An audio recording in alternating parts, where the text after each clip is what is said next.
जोशी जी, आज के इस संवाद में गांधी और अम्बेडकर के योगदान की चर्चा करने के लिए आए हुए विद्वत समाज, भाइयों और बहनों, मेरे लिए ये बहुत अलग तरह की जिम्मेदारी की बात है कि हम पिछले 90 साल से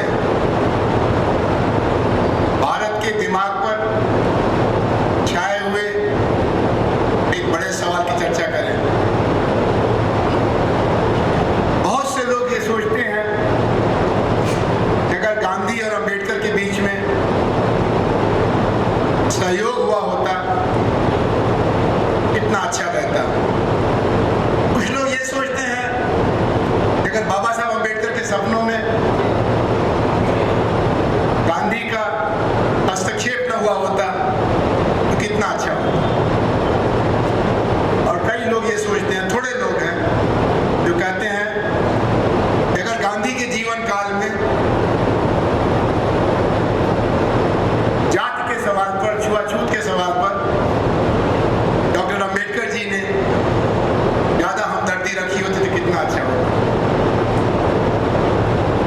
और वो सवाल समय बीतने के साथ लंबा होता चला जा रहा है। मैं समाजशास्त्र का विद्यार्थी हूँ, लगभग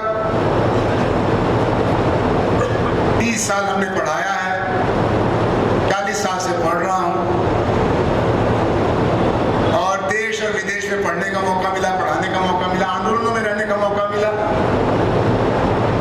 और गांधी और अम्बेडकर से प्रेरित एक धारा रही है समाज परिवर्तन की, राम मनोहर लोहिया की अगुवाई में, बाद में जयप्रकाश जी के मार्गदर्शन में, उसका मैं सक्रिय कार्यकर्ता भी रहा।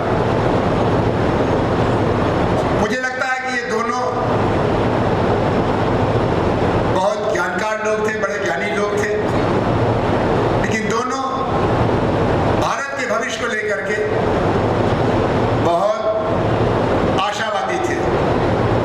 भारतीय समाज का जो सच है उसको जानते तो थे लेकिन मानते नहीं थे, हम इस सच को बदल देंगे। गांधी ने इसके लिए एक दोहरी रणनीति बनाई। उन्होंने, ये आश्चर्य की बात है कि जिस समाज से उनको सहयोग लेना था उसको ही सबसे पहले दोषी बताया।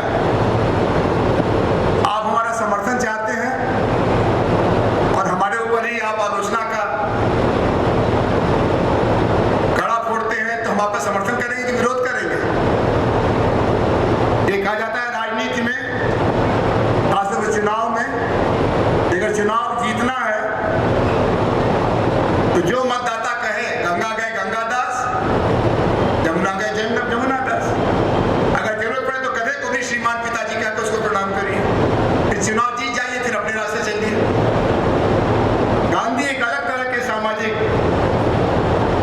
नायक थे जिन्होंने कहा कि इस देश का भविष्य बनाने के लिए हमारा सरोकारी होना जरूरी है और अंग्रेजों से टक्कर लेने के पहले, राष्ट्रीय स्वाधीनता के लिए आगे आने के पहले अपना चरित्र निर्माण करना पड़ेगा। एक आदर्श व्रत, 11 कसमें नहीं खाओगे तो अंग्रेजों से कभी मुकाबला नहीं कर पाओगे। और उस एक आदर्श व्रत में कुछ ऐसी चीजें हैं जो हम में से अधिकांश लोगों को मालूम तो है, हम उसको पसंद नहीं करते हैं, लेकिन इसको स्वीकार करना, आचरण में लाना बड़ा मुश्किल है। जैसे सत्य। सत्य तो हरिश्चंद्र